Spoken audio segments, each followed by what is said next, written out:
Welcome first-time listeners and returners to the Sports Deli. The Sports Deli is sponsored by Sport RX. Sport RX is the leader in sports prescription eyewear. You can find them online at sportrx.com, and don't forget to enter the code DELI10 at checkout for your special 10% discount. We also want to give props to PSK Collective. Be inspired in PSK, where their clothing promotes inclusivity, empowerment, and equality by supporting female athletes through the Women's Sports Foundation. You can find them online at pskcollective.com or at walmart.com. We also want to thank citylokes.com, where you can get your own personalized hats and phone cases, tees, accessories, and much, much more. I ordered 2 hats, and they're amazing. One of them says the Sports Deli, and it has a California license plate, and the other one has a Michigan license plate and says Speak Up and Dribble, Black Lives Matter. So check them out at citylokes.com, and don't forget to enter the code THESPORTSDELI at checkout for your special 10% discount. And we're so excited to finally be supporting Moolah Kicks. They're dropping in May of 2021. They are the first female-only brand basketball shoe, and you can find them online at Moolah. Moolah is Moolah, Kicks, like shoes, Kicks, plural, moolahkicks.com. Again, much thanks to Natty White, the founder of Moolah Kicks. You can always send us an email to thesportsdeli@gmail.com. And you can also DM us on Instagram at Mike Hootner or on Twitter at Michael Hootner. A little bit about Hootie Hoot. I coached college basketball for 23 years, 15 on the men's side and 8 on the women. And I now coach at a low-income, first-generation high school girls basketball here in San Diego. I played 4 years of college basketball. I'm a life coach. I have a beautiful daughter. I'm a professional basketball skills trainer. We love to share space with our guests here in the Sports Deli to talk about the intersection between race and sports, mental health and sports, equality, empowerment, empathy, leadership, education, sports, and solutions. We talk a lot about white privilege. We want to help mobilize, listen, learn, and pay it forward. Remember, your voice matters when fighting systemic racism. Read a book, acknowledge your white privilege, watch a movie about institutional racism, call your local or state representatives, and or have a conversation with someone that doesn't look like you. We have to change the economic, educational, police, housing, prison, and voting suppression narratives that currently need to be changed in this country. And the only way to do that is to listen and learn, and then help be a part of the mobilization and change that we want to see. We're so honored that you're joining us today, and we hope that you can grab your favorite deli sandwich or bagel and your favorite beverage, and let's do this together in the Sports Deli. We are honored to be joined by Los Angeles veteran, Inglewood Rays, and Crenshaw legend, the humble and spiritually connected former NBA champ for the Detroit Pistons, Tremaine Fowlkes. He was drafted out of Fresno State by the Denver Nuggets with the 54th pick of the 1998 NBA draft, the year of the NBA lockout, who hails to us from Los Angeles, California. He was not voted into the McDonald's All-American game, however. Baron Davis, on the other hand, voted Tremaine as the 3rd best player he's ever seen from Los Angeles, behind Shea Cotton and Miles Simon. And Thanks, right in Peter. front of, yeah, you know it, and right in front of next Tuesday's guests, KJ, Christian Johnson. High praise from Baron. But was runner-up to Jelani Gardner, number 8 on Barron's list, from St. John Bosco, from Cal High Sports Magazine State Player of the Year. Very interesting. He did not make an NBA on-court appearance until the 01-02 season. Played for the Clippers, my Pistons, where he won an NBA title playing alongside Mr. Big Shot Chauncey Billups, New North Carolina head coach Hubert Davis, Rip Hamilton, Rasheed Wallace. The Indiana Pacers, where he earned a roster spot after the Pistons and Pacers brought the Palace in 2004, and the New Orleans Hornets. You can see over his left shoulder, he's got his Indiana Pacers jersey. He also played with Lamar Odom, Elton Brand, and fellow Fresno State Bulldog Melvin Ely. He played for not only Larry Brown, Dennis Johnson, and Rick Carlisle, but executives like Joe Dumars, Larry Bird, and Elgin Baylor. While at Fresno State, he played for the legendary coach Jerry Tarkanian after transferring from Cal. He played in the Continental Basketball Association, what the G League was back then, and the International Basketball League Cincinnati Stuff, where he was voted first team All IBL during the 1999-2000 campaign. And while in Cincinnati, Oscar Robertson also served as an advisor to the Stuff organization. He also played in the NBDL, a lot of different names for these same things, basically, the Florida Flames and the Columbus River Dragons by former Washington Bullet legend Jeff Malone, known for one of the most ridiculous buzzer beater shots ever on the left baseline as a rookie, where he heaved a game-winning three from behind the backboard, falling into the stands at full speed. And if you have never seen it, check it out on YouTube. It's literally incredible. And the worst part was it was against my Isaiah Thomas-led Detroit Pistons. Kelly Tripucka was on that team also. Oh, Kelly. Yep, I remember Kelly. Yeah, best off the glass shooter maybe in the history of the NBA. He also had a brief stint in Venezuela where he played professional basketball, and he's also a referee. He's an author, which he'll talk about later, and he's working on his documentary, and it's going to be out probably later this year or early next year. Kobe Bryant once wore his high school jersey from Crenshaw, but it's Tremaine's imitation of Kobe that you don't want to miss. You can find him on Instagram at Tremaine Fowlkes, and we're honored. I've sort of had this connection with KJ lately, and Jelani's coming on, and Ray's coming on, and I heard you on KJ, and I was like, man, I would love to chop it up with him. And anytime someone comes on to our show, we never know why people come on our show, but we're honored, and welcome, big ups and mad props for coming into the Sports Deli. Oh man, I appreciate it, Mike. It's a pleasure to be here. We know all the same people. The basketball scene and sport, as well as sports, it's a small circle. So it's good to see it still going on today with the communication and with everybody's, their passion, doing what they want. And it shows you can still be in this and have fun, long after, careers, have happened. And what I'm trying to do now is bring some positive influence to the youth, about my life story, my basketball career. And maybe my story can actually help a kid or two. And I wish, I don't wish, but hopefully off my story can influence, other players, and I know it's hard for a lot of ex-players to tell their story, knowing all the money, that has disappeared. And, it would hold them more value to share that story now that they're away from that. And that's what I'm doing. I think my story holds more value now that I'm away from the game. And you see these next generations coming up. And if there's anything that we could do, is share our story to help them not go through losing, houses or, financial difficulties, knowing how to spread your money evenly to family and friends.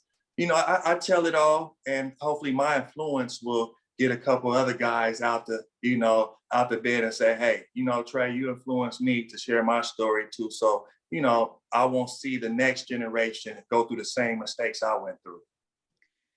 Well, that was a lot. And we're going to talk about a lot of those things, from the black dollar and the power of the black dollar and what Barron's doing and what, what Matt's doing and Media 34 and what all those guys are doing, to that umbrella in its simplest form in terms of, do the current generation of players listen to the OGs? Because the truth is, you and I, we had a different mentality back then. Right. Yeah. There was delayed gratification. I'm from Detroit, right? So, we could argue, we could argue which city has better players, right? We had a lot of good players, as did LA, but you got a lot of good players. Yeah. Andre Rison, Glenn Rice, the Flintstones. Yes. I mean, D. Smith. Goes on. but oh man, yeah. Don't. Oh, you brought up Steve Smith. That's one of the moves I teach as a skills trainer. His move was famous. One move. He had one move, just like Right. KJ. Not Yeah. KJ, not LA KJ, but Kevin Johnson Uh, had one move, and he could either take the space away or create the space. right. And when you got the jumper and can go downhill, forget it. It's Yeah. over. Yeah, You know, exactly. the- So, but yeah. you have a an instant gratification, the Z generation now, and so do you think that they listen, or is it that's where there's a disconnect? I think, what is it that you're sharing with the youth that allows them to understand that the journey or the process takes time, but you have to just trust it. You hit a couple of good points. You do have to trust the process. And for me, in my opinion, just when Chris and I had talked, and it kind of came about, indirectly. And when they said, and I knew this, but I just wanted to see what it come back to me as well. They said, Trey, you guys are winners. Why would somebody not listen to someone who has produced, championships? And I thought that was a real good point, because I didn't want to push that on a lot of kids. Hey, I got a championship, you should listen to me. But in hindsight, it's correct. If I can come at you indirectly and let you know my success came through winning, not my individual success, but my winning came through team success. And within that team success, I was granted individual, awards. And I tell kids that, everybody wants to be Steph Curry. Everybody wants to keep the ball in their hands, shoot fadeaway threes. But, this generation has to start from the basics, just like you said. What about a pivot? What about an up and under? Let's start back to the basics. And if you're able to excel and reach a high climax, like a Steph Curry, Russell Westbrook, high energy players, then that's what you're meant to do. But the majority of players in this game do one good thing. Curry, they all do great things, but to survive, you need to do one good thing, and you do it great.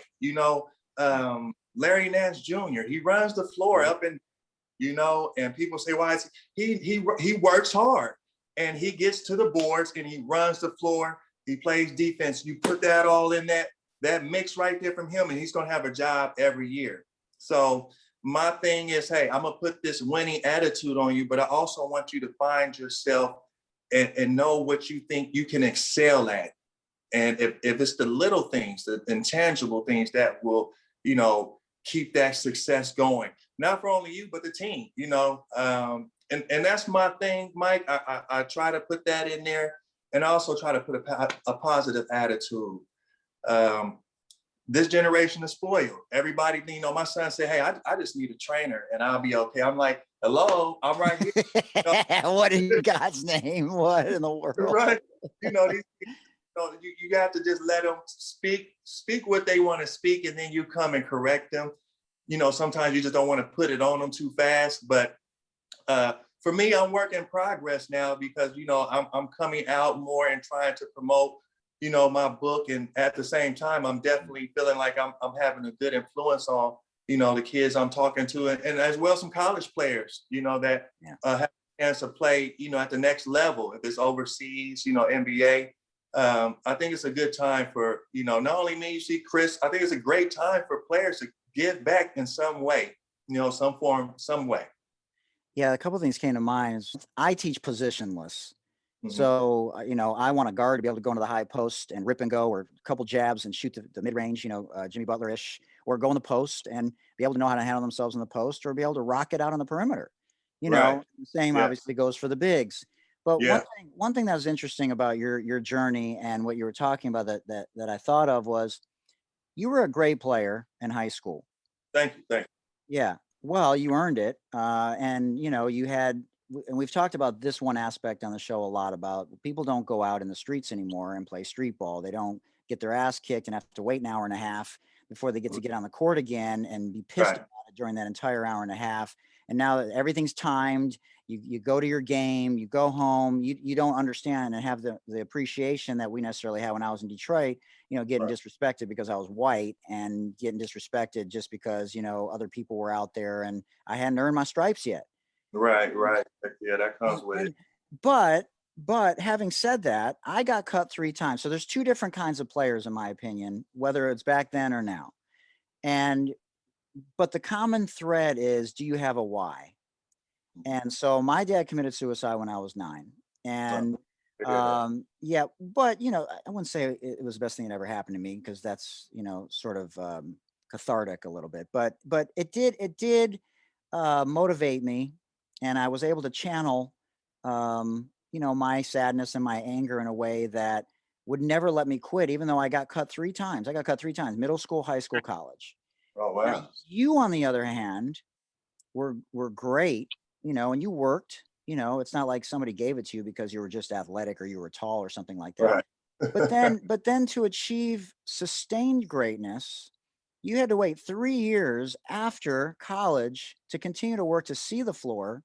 Mhm. And then you had to be more of a role player, the 13th man, sort of what Yeah. people have said about you. And that's not always easy. And I've heard people on the show talk about how some people couldn't do it and they got cut in the NBA because they weren't willing to be a third string point guard or things like that. So talk about how we tell, because I have a client that got cut 3 times. Mhm. He's good. Yeah. Yeah. And I'm telling him, go be the manager, uh, Right. go feed the posts, go help rebound for the guards. The coach will see you for next year. And if it doesn't happen next year, you get cut a 4th time, then maybe in college you'll make it in JUCO and I'll still be there for you to advocate for you. Right. So go ahead. What are your thoughts on all that? So that's a That's a mouthful. good point. And where I kind of see this, and I'm relating this into my own situation, it's a business. It's all about the money. And when a team invests a lot of money in players that actually came out with a smooth transition from either high school to the NBA or college to the NBA, that's their major key player to put all the money into them. Now, in my case, I tore my Achilles before I played a second in the NBA. Right. So I realized I was going to be taking the long route. And I accepted that. A lot of players don't accept that. And taking the long route does mean, hey, you're going to have to sacrifice some things. You're going to have to make sure your ego's in check. You have to make sure you're the first one at practice, the last one to leave, all the intangible things. Therapy. Therapy, right? You already know. So no, Hey, that back when Achilles didn't take 6 months. Right. Yeah. So that was part of my job, and I showing a true commitment, like we're talking about now. Yeah. And you have to show that even when you see the players that maybe getting all the money, hey, he's coming on a late bus all the time. That's not your job. I had to tell one of my teammates that his job, focus on you. Let him do his job. He's winning ball games for us at the same time. It's kind of a story tale twist of Allen Iverson. That was my guy. We came out, about the same year, and to see him be amazing, during his career, and just would just think that if he might have had that Michael Jordan attitude and kind of kept things in place a little bit, he might have been maybe top 10 of all time, but when a team invests in you, that's what they're investing. They're not going to pull back. You are their number one goal in making sure the franchise is elevated. You want every owner wants their franchise to championships to elevate every year. And when you make a smooth transition like these players do, I see no wrong in the team investing a lot of money in them. And that means, they're going to need a third, fourth, fifth, sixth, fiddle all the way down to the end. And my job at the end is at the end of the bench, like, when Hubert was, there with me, and Eldon Campbell, these are vets. I tell all the young guys, listen to the veterans. Hubert Davis has been in there forever. That was my blessing, Mike. Eldon Campbell was in there forever. Darvin Ham, I learned a lot from Darvin. And that's key. Listen to the veterans that have been in your, or played in your role, or been in similar situations, or actually have been starters and had to, you know, take a reserve role for the betterment of the team. And I learned all that stuff, and you know, and I made my own gumbo out of it. The gumbo of surviving in the NBA as long as I could. So who taught you that? I mean, obviously you played for Tark, you know, and you played for a great high school coach. Willie, he was a great coach too. A coach that a lot of people forget that I played for, that had a really good influence on me, was, you know, Joby Wright. Yeah. Joby was the coach at Wyoming with Theo Ratliff. He coached Theo Ratliff. He actually gave me the confidence to say, hey, Trey, go out there, don't think about it. You know, you have a lot of coaches that definitely will, you know, make your mind scattery, have you overthinking. You know, every coach is different. You know, everybody reacts to coaches in a different way. And I thought that the way he just pushed it out on me to build my confidence before I actually played in the NBA was implemented. It definitely helped me. So, you know, he's an unsung hero in a way. Yeah, that's cool. Well, you definitely have to have a certain mentality, which is what you're definitely describing. And so, do you feel like Tark helped you? Ben Braun was on the show. He's like, God, I missed Tremaine by a year, man. I wish I had that. I told him you were coming on. He's like, I missed him by a year. Yeah. But Tark, you know, obviously was a legend. A lot of the things that he was maybe accused of is like, now we're just accepting it. It was just ridiculous stuff. And I remember like LSU had an incident one time where one of the rules said you couldn't fly a kid home for the funeral. You know, just stupid stuff like that. You know, it's just, you're just trying to help the kids out with per diem, or let them go to the movie. Just simple stuff. It's just stupid. But talk about what kind of man he was, because, you know, Tark was old school. You know, his longevity was incredible. I heard him speak at Nike clinics, and man, I couldn't take my eyes off the guy. He was just fascinating to listen to. Definitely. You know, Tark pulls you in, you know, first of all, just watching him as a kid and all the success with players that were my favorite players as well. You know, I love Greg Anthony and Larry Johnson, Stacey Augmon, you know, Shackles. I mean, the whole five, Anderson Hunt. So, you know, those actually came on in LA. Yeah. So, you know, those were good days for basketball. Yeah. And, you know, I definitely saw the running Rebels more than I saw Duke, just knowing them, you know, being on the West Coast. Yeah. And just to see that I was only maybe 3 hours from Vegas too. You know, I did want to go, always wanted to go to, you know, UNLV and seeing that. And it happened to go full circle, where I happened to end up not actually going to UNLV, but actually going to Fresno, where Tark, his alma mater. Yeah, right. That was a good thing. I was influenced off the back. I knew I didn't want to play with, you know, Todd next year with Coach Bowles at Cal. Nothing, Bowles, you know, we just were on different pages. Still a good dude, you know, and I said I was going to make that commitment. But just like Ben said, once I saw I said, oh, Ben's coming. And, you know, I was stuck. I'm like, oh, man, what am I going to do here? And, you know, Tark, you know, he put it on me. He said, you've committed. What about your loyalty? Where's your loyalty? Yes, come on, Trey. I said, right, Tark. I'm going to follow through. I made a commitment, and I'll see you down there in the summertime. So, all right, that's what I'm talking about. I said, all right. You know, we were on the same page, and the success wasn't at Fresno like we wanted to be. You know, and you look at on paper, it's probably one of the most scariest rosters known today. You know, unbelievably. I still look at that roster today, since I'm trying to put the documentary together, and I'm like, oh my gosh, I'm just looking like this, like, is this really true? I mean, you got 1 through 10, Mike. Just, I know. You know, and it just didn't all fall in together. But just to have experienced that with Tark and, you know, Danny, Coach Welch, Johnny Brown. It just was, and them having to try to control us. We were, we weren't just your regular bunch, and picket fit. Now I had an option. I wasn't a second chance player because I chose to go to Fresno.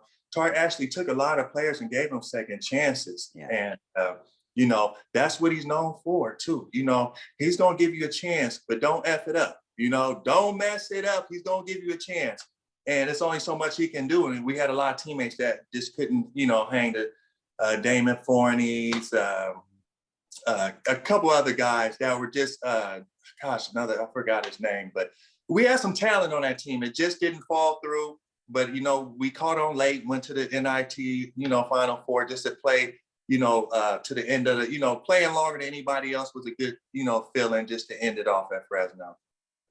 Yes, a couple of things have changed. Now the NBA roster is really 10, 11, 12 deep. Everybody can score. Right. Whereas back then you were just sort of a, role player, or, a hustler or rebound or whatever, single dimensional player. And, and then, now we have the transfer portal. And that's just, I think that, first thing I thought about the other day was they don't want to deal with it. Right. They don't want to deal with it. They don't want to have to go through and get the criticism for why are we accepting this excuse and not this. Man, right. just let everybody go once. The coaches go anyways. We've been hearing about this for years. So I'm in favor of it for a one-time deal. But that's different too, because you have to sit out, back in your day for a year before you could play. Right. Yeah, that was definitely, and that's one thing I tell in my book too. That's a good point. I'm glad you mentioned that. I tell kids, if you have the chance to play every year that you can, taking a year off from anything is tough. And I had to learn that. I was a student for a whole year, which was great. And I learned how to, keep my mind strong and right, but not going out on that floor. And that's what I love to do. And I have a passion for that. That's tough. And I wouldn't trade that in. And this is nothing against Tark or any school in Fresno.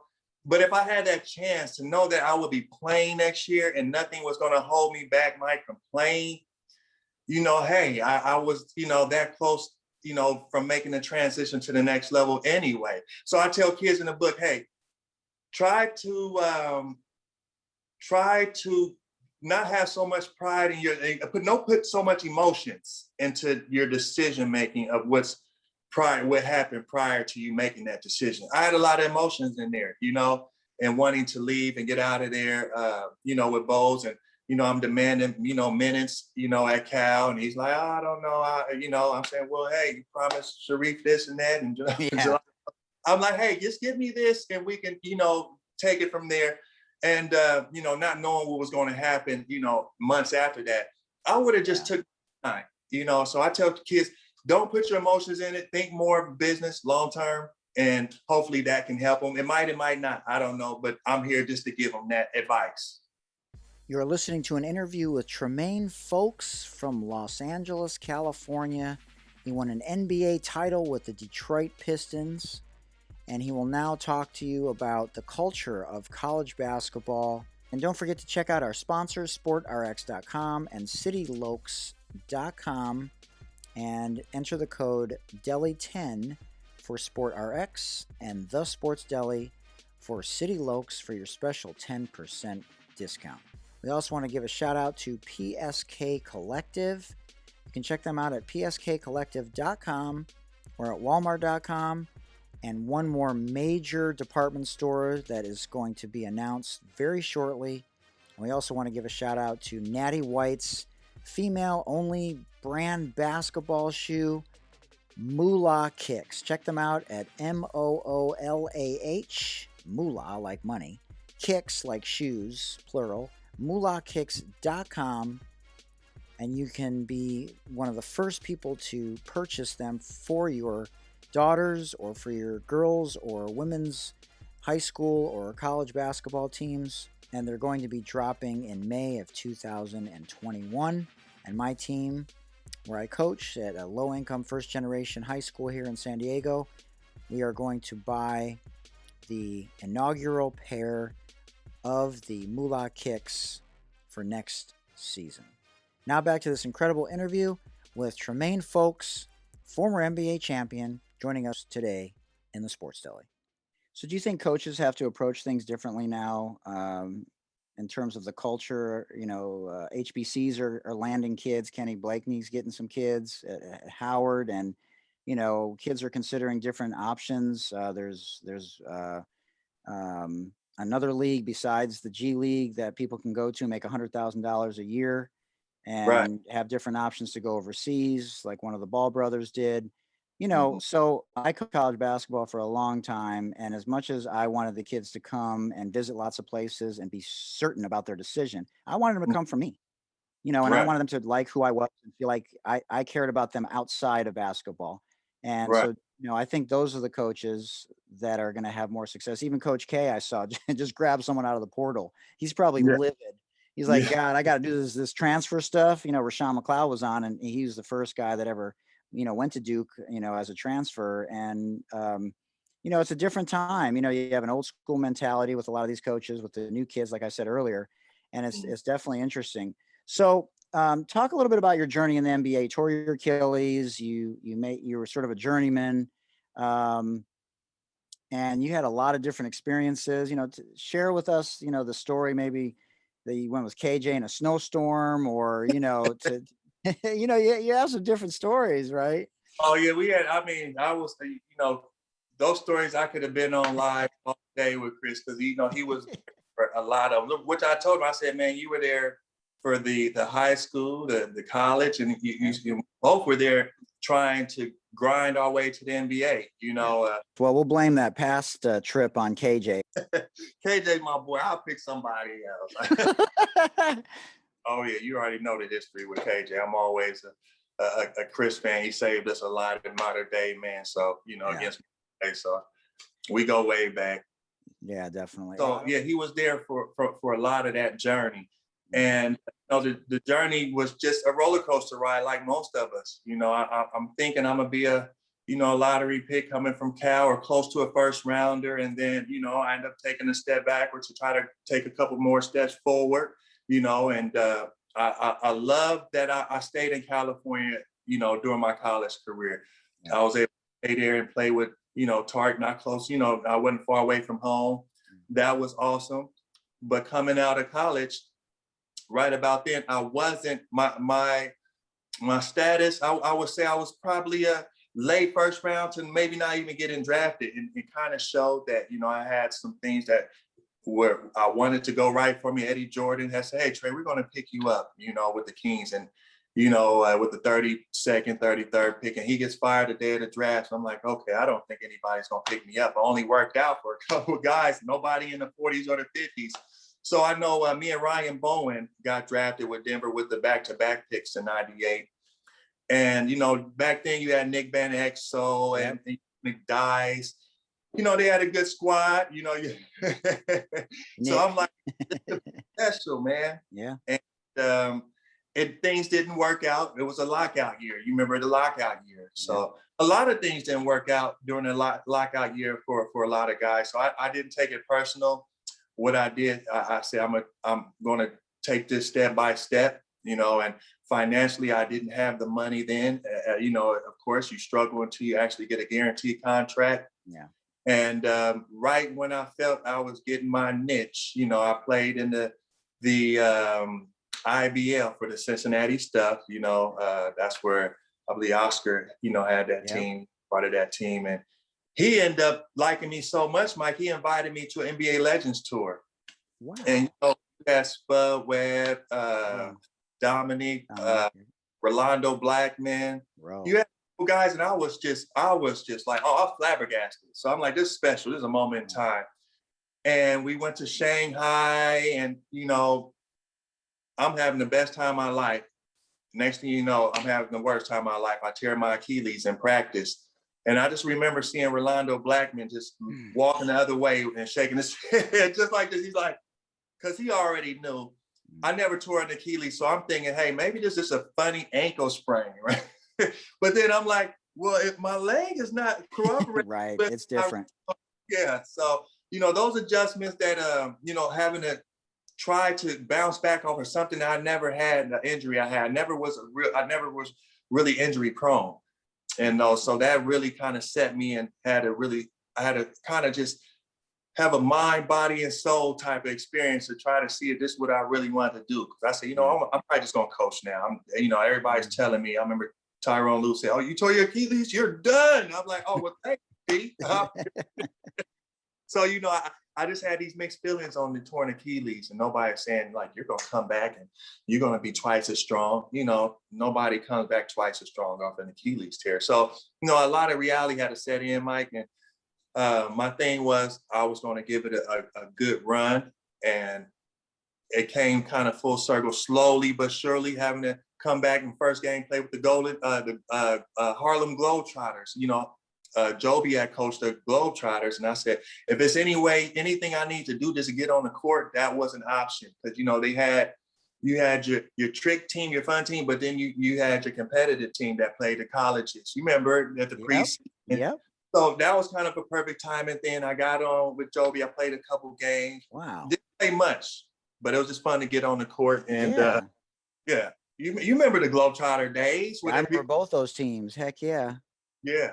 So that was a fun experience. But, then, it goes from going to overseas a little bit, trying to just see where I was more of a replacement player for, for players just coming in, trying to get the last couple months, playoffs. Yeah, playoffs. That's a classic. That's always going to be on air forever.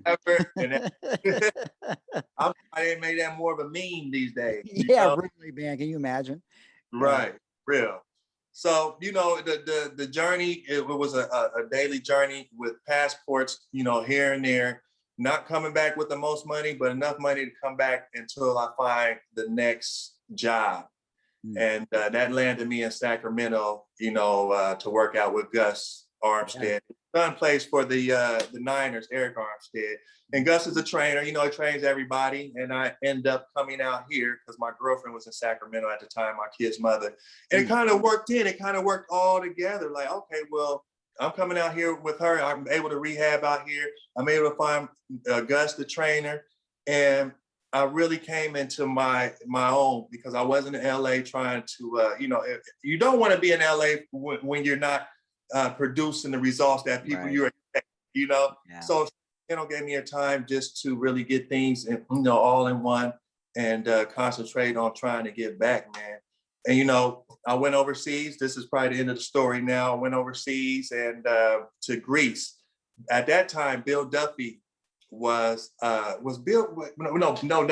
was with Bill Neff at first. I was with Bill Duffy coming out of college for a second. But Bill Neff sent me, he had Troy Hudson, Kevin Ollie. Yeah, he had some good players. I introduced him to Matt Barnes for a while. Before Matt had went with somebody else, but really good guy. He knew how to get the mid player guys in there. He was good with that. So I really appreciated him with that. But when the planes crashed in '99, the 9/11, I ended up trying to come back because I was scared. I said no. So they held my passport for a month. Ended up coming back. Before I came back, I was on a computer down there in the hotel in Greece, and I said, "Oh, the G League, the NBDL. I'm sorry, it was the NBDL." That's right, NBDL. I called Bill. I said, "Bill, you got to get me in here. You got to get me." He said, "No, they had a draft already." I said, "But they have a supplemental draft." So I was able to get in there and get in the supplemental draft. And next thing you know, I'm over here back in the States actually playing because, the CBA did not work out. Isaiah kind of took over that league and he didn't do the worst. He just didn't give us the money. I like Isaiah, but at that time was maybe about $200 to $300 a week, and it just wasn't suitable. And I think people realized that. So, the D League came, So when I found out Jeff was the coach too, it was like, okay, well, this league they're taking this serious. You got an NBA veteran, all-star guy that wants to coach too. And it was looking like everything just looked like it was meant to be. Yeah. And they the league pretty well. We did have 12-hour bus rides. That was probably only downside just having to stay on that bus so long, and probably having to eat, what was that, Waffle House. You know? Other than that, it was perfect for me because that's where I was looking. I felt like I was right at home. I had a couple family members in Atlanta, so the drive from Columbus, Georgia was an hour. And me coming out the blocks, it really helped me. I brought some positive energy to that team, and we bounced it off each other. And Wow. next, I was one of the three to get called up first. You had Birdman from Denver, Birdman, and you had Jason Hart, who's from LA, my guy, and then you had me. So a week before I got called up, I was ready to leave to go to, was it Japan? They were offering some money, and I said, you know what? Let me just hold tight. I believe that's where, because Charles O'Bannon was up. I believe it was Japan. Yeah. And Wow. I actually just said, give me a week or two, because I was really ready to, because I needed the money. You got to think, I still haven't earned a real good, honest check. And by the time I had a couple good games, Lamar was suspended, and Corey had hit his hand on the scores table in Orlando, at a call. And it just happened. You got to have a little luck and timing in there. And it happened right there. You got to think, wow, not only did I get a call up, but I'm going home. And so going home was a blessing. So a lot of things I couldn't tell you that it was going to be, and that's why I had to tell you in the book. I just don't know what's going to happen. It's day to day, week to week, month to month, when you're just, trying to reach for your dream. So it just happened like that. I was, Bill called me. Of course, he said, you want to go home? I said, no. I said, I want to go to Japan first. He said, no, to play. I said, to play? He said, yeah, you're getting a call up. And of course, you know what I say. The Lakers? So I said, he said, no, the other team. I said, the Clippers? I said, that's cool. He said, you ready to go? You pack your bags. Man, I must have packed my bags in about, 2 minutes, and all the players came in. Wow. They felt a part of that. Yeah, and when you're crying it all the time, they kind of, you feel that, hey, oh man, Trey, you part of, I'm feeling that, because we all did. We was just, man, it was tough, so, eating hometown buffet too, that's the only thing in town. So it was just a blessing to get that opportunity going home and having my parents watch me, and they didn't have to go far, so crazy journey. Man, that you talk about, it doesn't always turn out like that, but just to know that, your hard work and recovering and it's just a mindset, and not everybody has that mindset, and it's just such a credit to you and your resiliency, and your ability to overcome adversity. So I'm so glad that that's the direction that you went in, and you can look back now and just shake your head and be so proud of yourself, and like you said earlier, be able to share it with the youth of today, and use that platform to inspire the current generation, and teach them not only the physical tools that you need, to make it to the highest level, but the mental game, which is so important, and how you have to have basketball IQ as well as emotional IQ.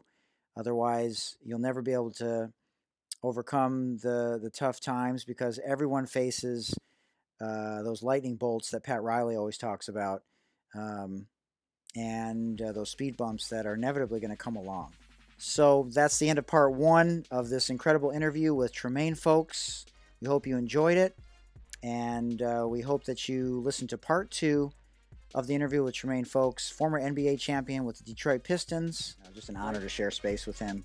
Remember, your voice matters when fighting systemic racism. Read a book, acknowledge your white privilege, watch a movie about institutional racism, call your local or state representatives, and or have a conversation with someone that doesn't look like you.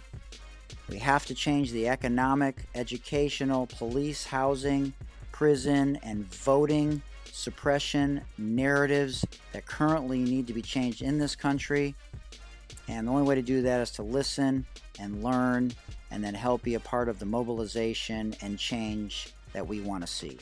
Remember, you can always send us an email to thesportsdeli@gmail.com. Until next time, please mask up still.